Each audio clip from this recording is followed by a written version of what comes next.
Hi guys, good morning. So yan guys, ay pinapagpag ni Ricky Brown yung palay kung maglalaglagan ba yung butil dahil yan po guys ay overdue na. Tapos ko last week ay harvest na yan pero palaging matibili. Tapos pinakikita niya po yung pinagkaiba ng synthetic at ng organic. Dito partner. Tataka mo partner dito. Dito partner, yan mo dito. Walang mga kuwan. Walang basta-basta na kuwan na lagas. Malalagas na kuwan.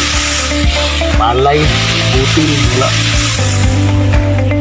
Nakita mo na ganun ka tibay. Puro may mga laman. Yun ang sinasabi ko. May 2% no? Mga nakatayo. 3 bagyo ang dumaan nito. Kaibigan ng mga kaparmer.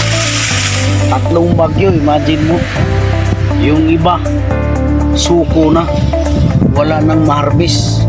Pero ito, makita mo, nakatirik pa. Green yung dahon. Hinog yung bunga. Ganun kalupit ang organic partner. Yan ang tinuturo nga yung tinatawag integrated farming, yung sistema ibali sa tinatawag na organic farming system.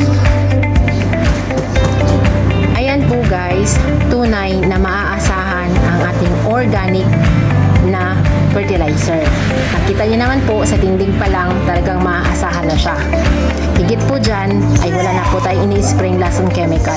Sa panahon ngayon, kailangan na natin mag-adapt ng mga bagong teknolohiya sa ating pagbubukid, especially na po sa hindi paggamit ng mga lason.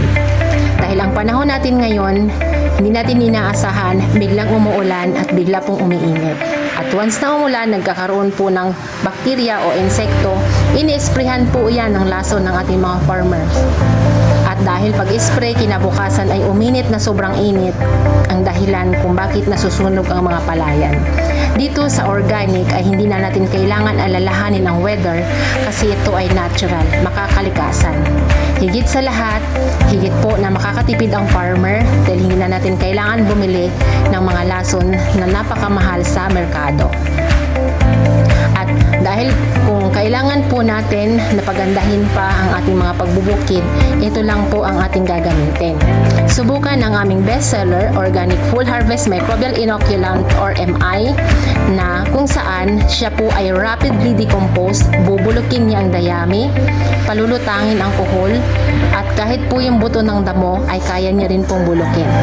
At siya na rin po yung nag-colonize ng bad bacteria into good bacteria.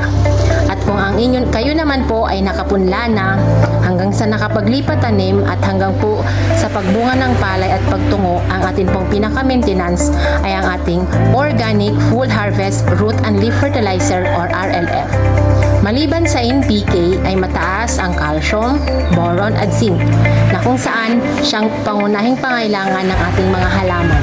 Sa mga interested, message lang po kayo para ma-assist namin kayo. Kung kakayanin, ay pwede pa po kayong mabisita ni Mr. Ricky Brown na kung saan ay umiikot ngayon sa buong Kamindanawan. Salamat po at that's it for now guys. Follow for more!